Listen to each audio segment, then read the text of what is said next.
Welcome to Dog Facts and Fun, where every fact hides a story of love.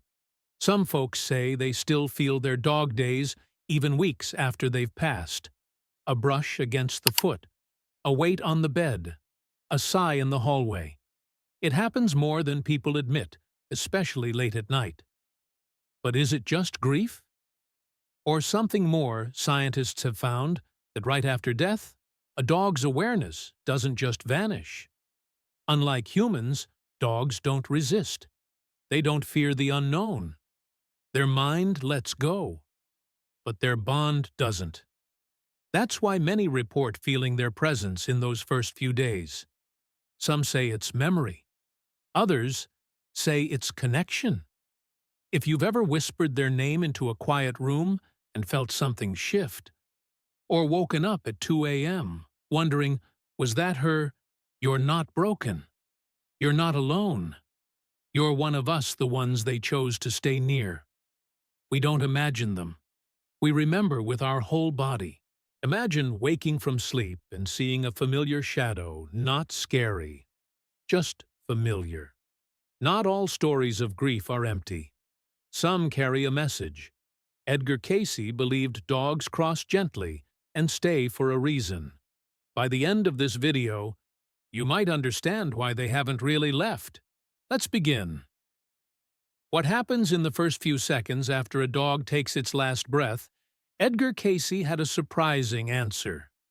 When a dog dies, the body may stop, but something else starts. Edgar Cayce said it's not an ending but a shift. Quiet, gentle, like the moment between sleeping and waking. There's no panic, no confusion, no fear. Dogs don't cling like we do. They don't wonder what's next. They just go. And that changes everything. See, in humans, death can be a struggle, a battle between the ego and the unknown. But dogs, they don't have that barrier. They don't wrestle with meaning or regret. They just follow the path, and it opens. Cayce described it as expansion. Not darkness, not disappearance, but awareness becoming larger than the body, like walking out of a tight room into fresh morning air. In that instant, pain drops away. Age means nothing. The joints that once ached, the lungs that wheezed, all gone. What's left is a sense of floating, but with direction, with calm. And here's where it gets deeper. According to Cayce, dogs don't lose consciousness, they grow into it. Their senses sharpen. Not in the way we understand seeing or hearing, but something bigger. They feel in layers. They recognize space without needing light. They perceive without touching. Scientists have even noted that animals in their final seconds often show signs of peace, not fear. That's not chance. That's biology surrendering while spirit steps forward. So if you were there when your dog passed, and you saw them take one last breath and suddenly relax, that wasn't emptiness. That was release. That was the very first step into something else. Now here's what most people don't realize.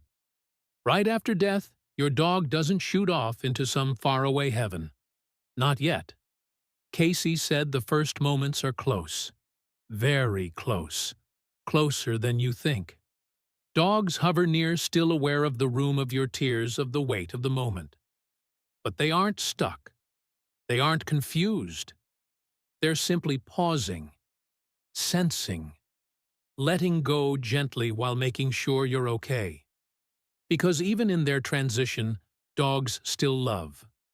And love, as Cayce often repeated, is the bridge between worlds. Think of it like a dog waiting by the door, not in fear, but in loyalty.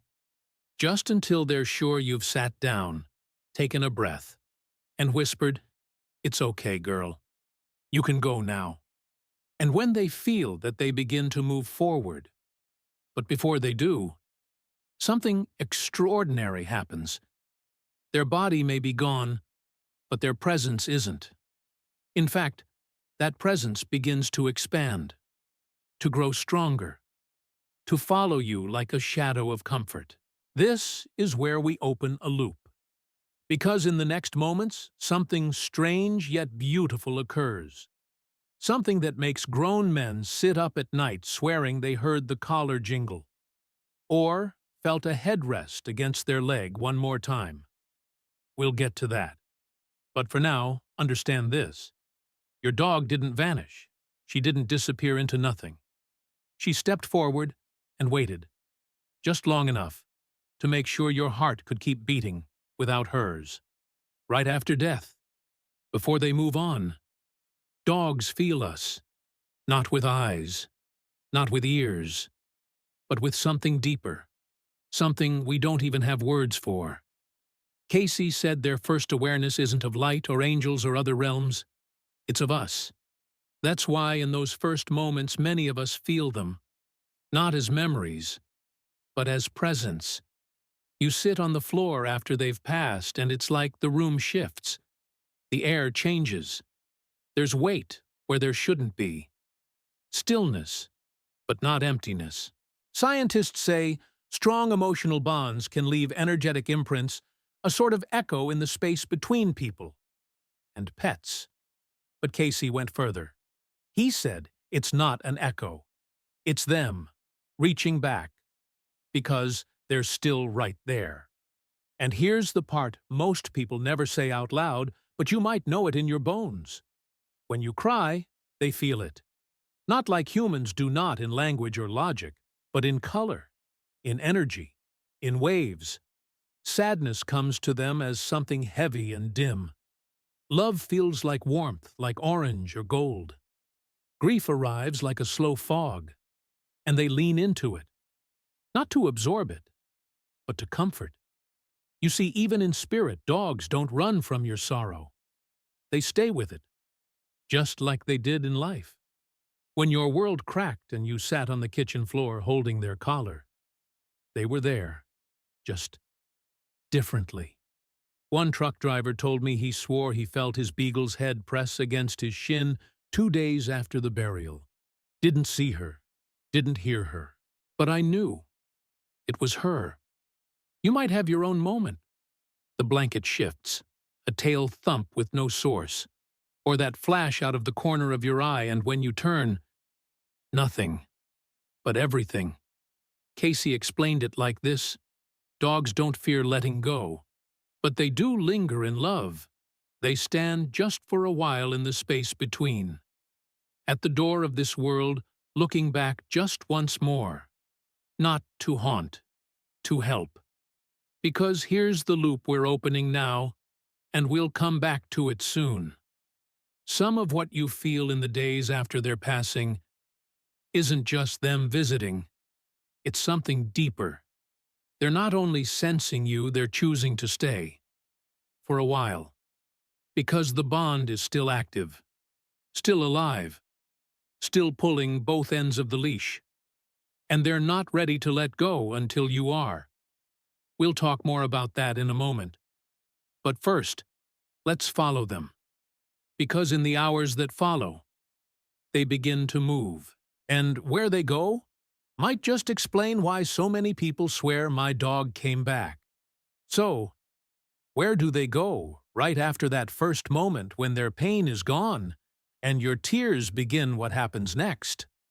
Edgar Cayce said that in the first few days after death, dogs don't go far. Not right away. They stay near. Not trapped. Not lost. But close. And it's not because they don't know what's happening. It's because they do. See, unlike us, they don't need words to understand death. They don't stand around asking why. They don't resist change. But they do feel the pull of the bond, and that's what keeps them near. Cayce described it like this. In the first 3 to 7 days, a dog's soul moves in and out of our physical space. Not haunting, not stuck, just checking in. And if you've ever heard that sigh on the stairs, or caught that flash of fur rounding the corner, or woke from a dream so vivid you swore they licked your face, this is that window. One Vietnam vet said he heard his retriever's tags jingle against the water bowl, even though the bowl had been empty for days. Another man told me his German shepherd gone just 4 nights barked once, loud and clear, from the hallway where she always slept. No dog there, but he felt her, in his chest. Scientists call these grief responses. Cayce called them visits.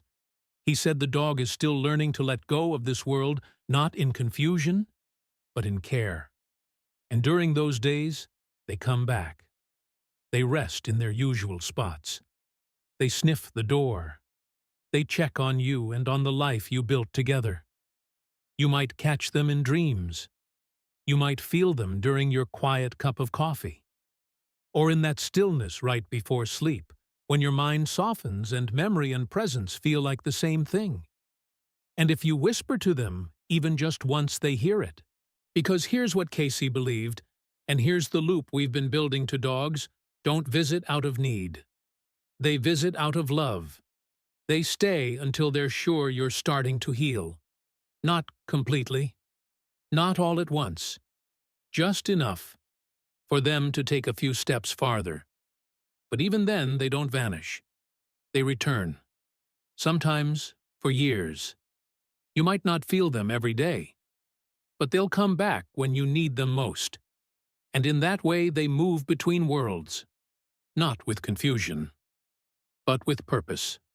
One paw in the light, one paw still at your door. We'll explore where they finally go, who meets them, what they see in the next section.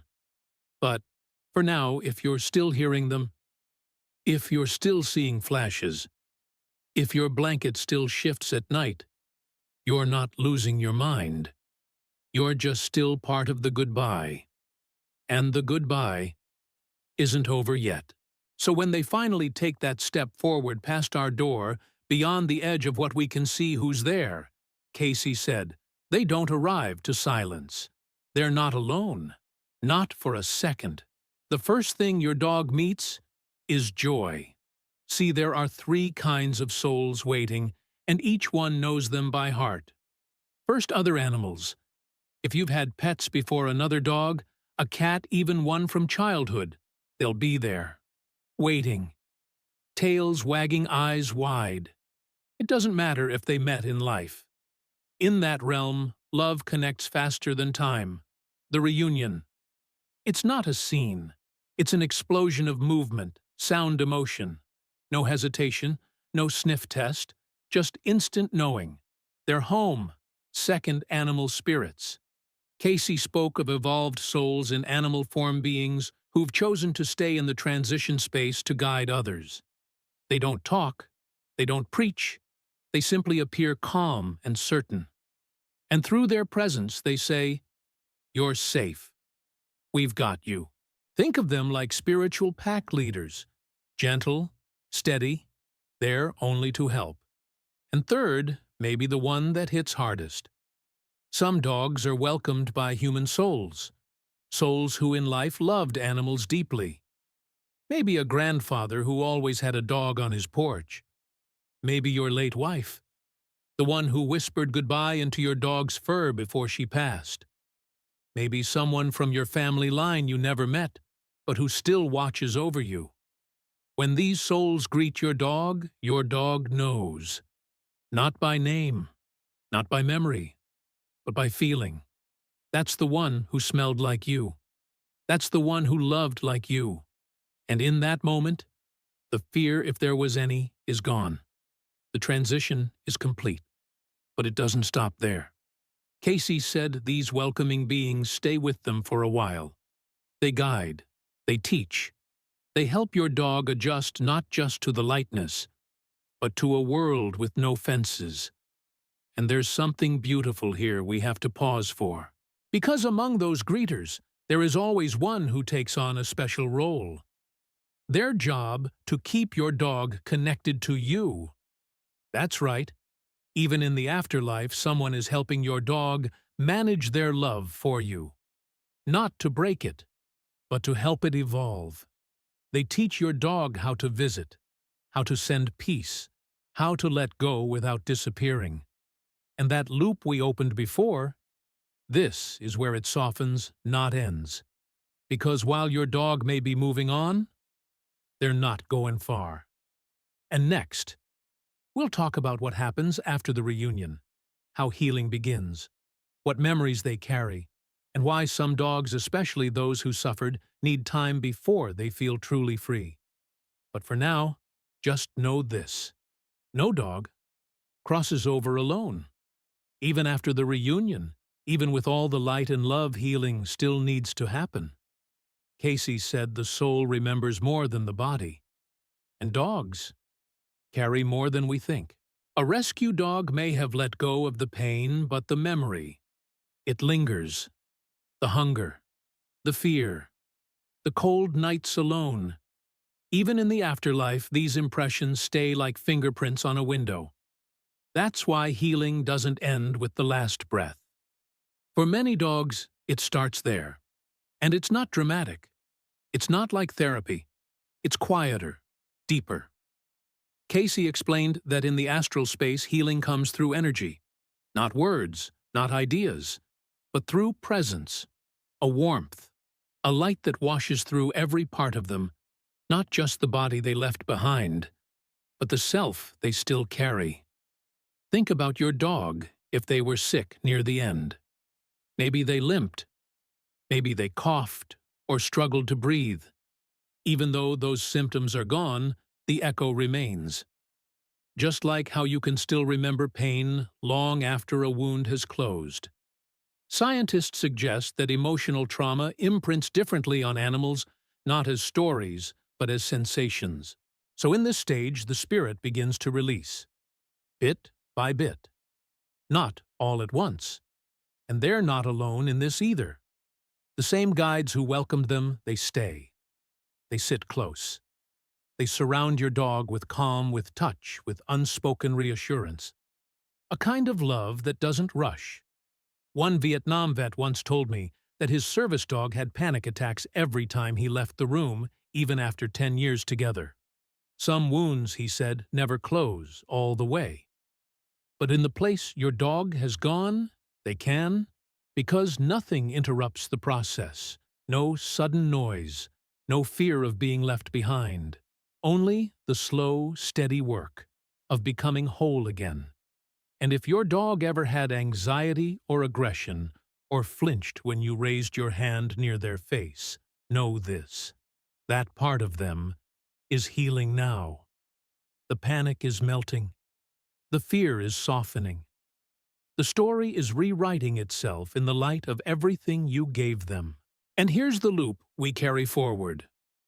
Your love, every walk, every scratch behind the ear, every good girl whispered in the dark becomes part of their healing. It's the medicine they carry into that realm. It's what helps them remember, I was loved, I was safe, I was home.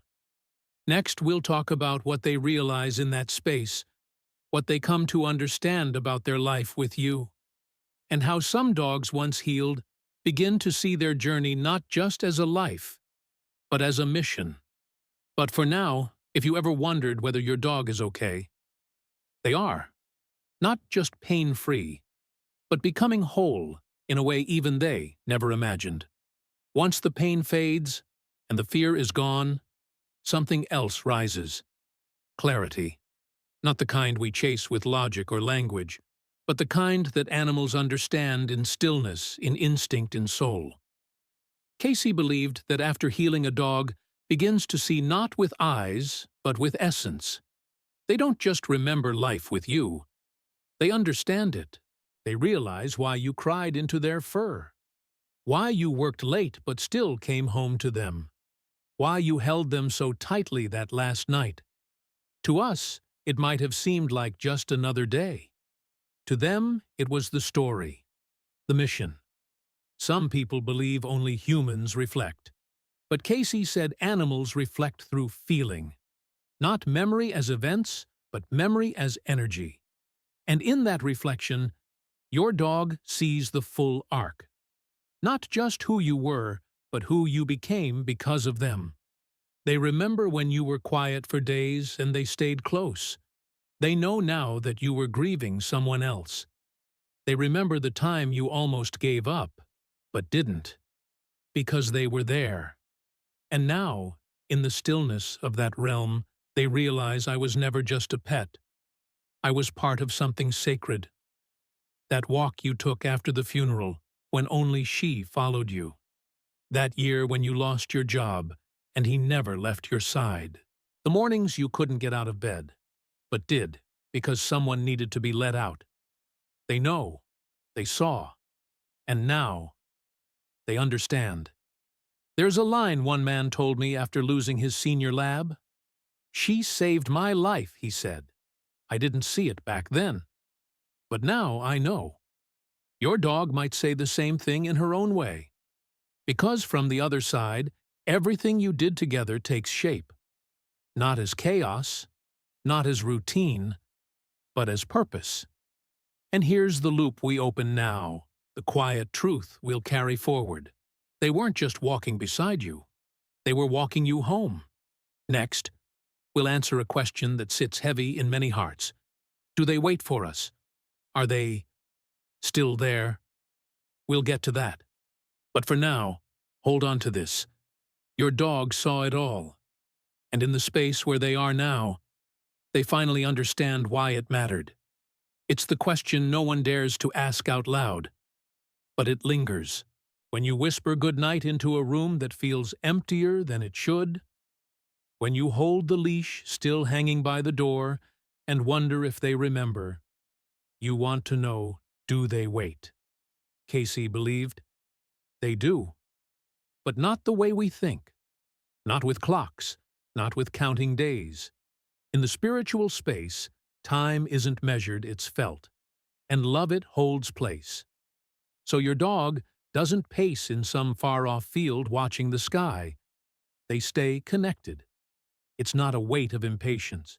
It's a weight of presence. When you think of them, they feel it. When you speak their name, they stir.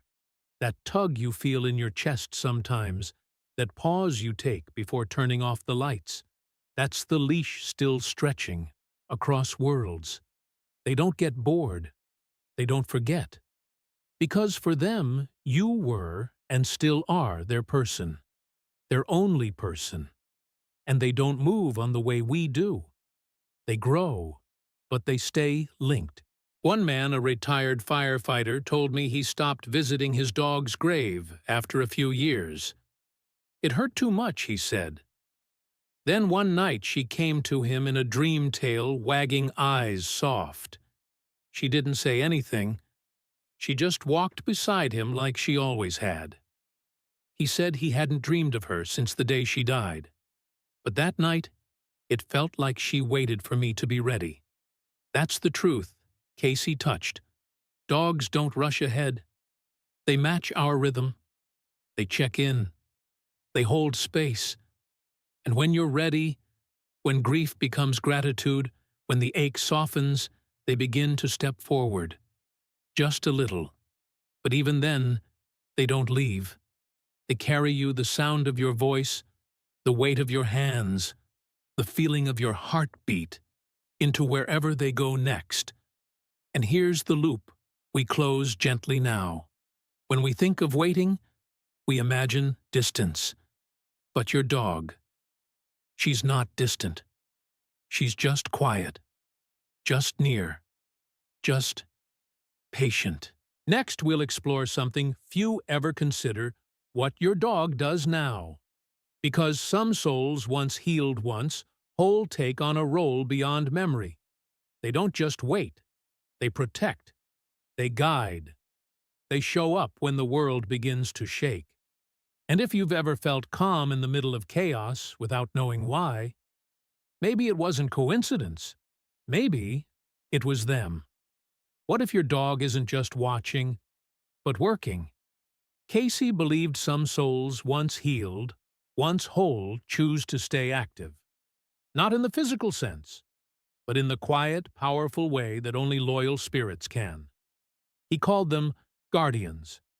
Not all dogs become one, but some, especially those whose bond with you ran deeper than words, remain close. Not to stay behind, but to stand beside. And you might have already felt it. You're driving and suddenly feel calm after days of anxiety. You wake from a dream heart's steady breath, even. You nearly slipped on the stairs, but something made you pause just before. That's not luck. That's presence. Some dogs, especially those who saw you through loss, through trauma, through your hardest days, don't just leave. They become part of your protection. They're the silent weight that grounds you. The pause between fear and panic. The warmth that settles over your chest when everything feels like too much. Scientists have studied how therapy dogs impact veterans with PTSD. Lower blood pressure, fewer panic episodes, improved sleep.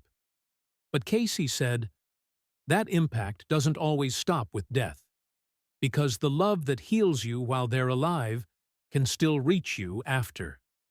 You might not hear them bark. You might not feel the leash in your hand. But in your darkest hour, when the room feels smaller than it should, something lifts. That's the work they do now.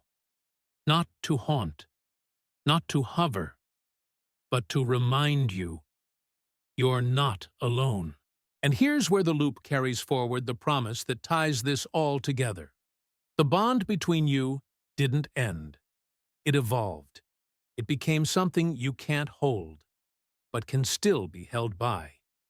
And some dogs, once they've stepped into that space, don't return just for comfort.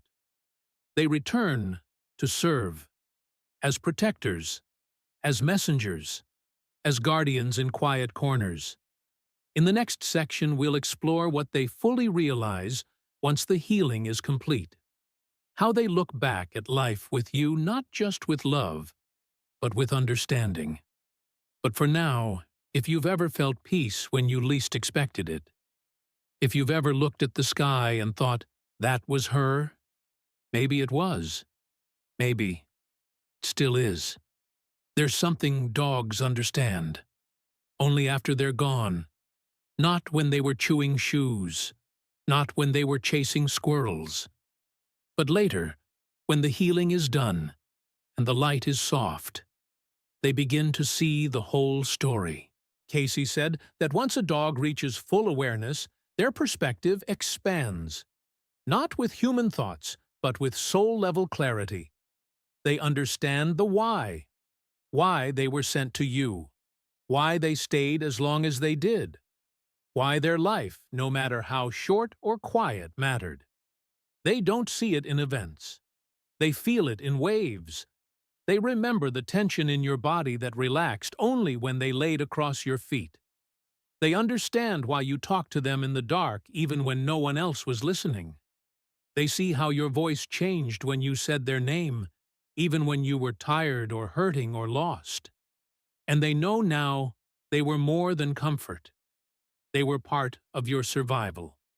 One man told me, "She came into my life when I didn't want to be alive. And somehow, she knew." Maybe your dog came to you during a divorce, or after your deployment, or right after your diagnosis, and stayed just long enough to carry you through. You thought you were rescuing them. Maybe you were. But they were rescuing you too. Cayce believed that souls, even in animal form, can have purpose. And sometimes that purpose is you. And here's the loop we carry gently to its center. Every walk you took, every toy you picked up off the floor, every routine, every word, every quiet moment on the couch. It counted. It taught them something. It gave them a reason. It fulfilled a mission. And now, on the other side, they know it. They see it all for what it was, not just a life, a legacy. In the next section, we'll talk about what happens after that realization. How they begin to let go, not of you, but of the form you both once knew. And why letting go doesn't mean disappearing. But for now, If you've ever wondered whether your time together mattered, it did. More than you'll ever know. At some point, days, maybe weeks later, something shifts. They've healed. They've remembered. They've understood their purpose. And now, it's time to go a little farther. But not away. Cayce described this moment as integration, when the soul moves fully into the next space, the next phase. Not to forget, but to evolve. For dogs, this isn't a sudden leap. It's a quiet softening. They don't vanish. They begin to change form in how they stay connected to you. You might stop hearing them walk across the hallway. You might go weeks without a dream. You might find the house feels still. And you might think they've gone. But here's what Cayce believed, and what every bond confirms: they haven't left. They've just let go of the way they once stayed near.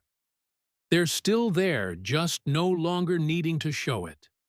Because now, the connection lives in a different space.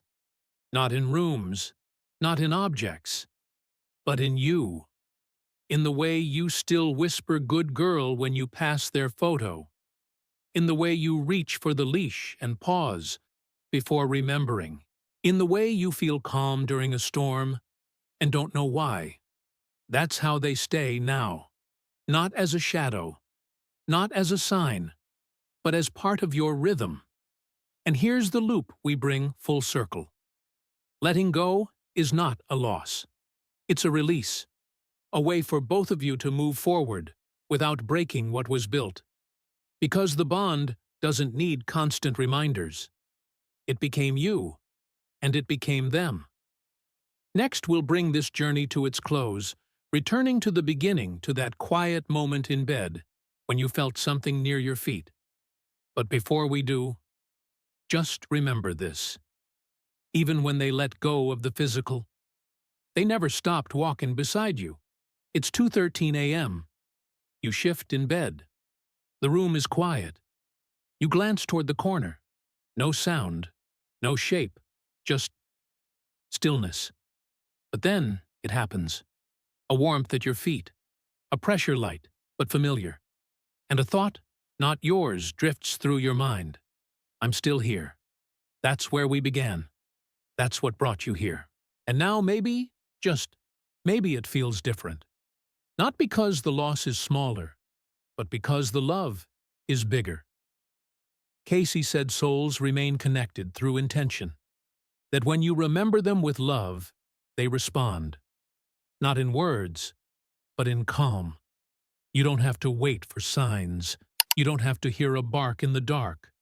You are the connection. So tonight, if you feel that presence again, don't doubt it. Say their name. Say thank you. Say good night. And know that somewhere just outside the reach of your eyes, a tail wags once, then stills, because they heard you. And here's the loop. Gently, finally, closing. Every goodbye is just a see you soon in disguise. So, until then, sleep well. Have you ever felt your dog? After they passed, share your story in the comments, because someone out there needs to know they're not imagining it either. And in the next video, we'll explore something just as powerful.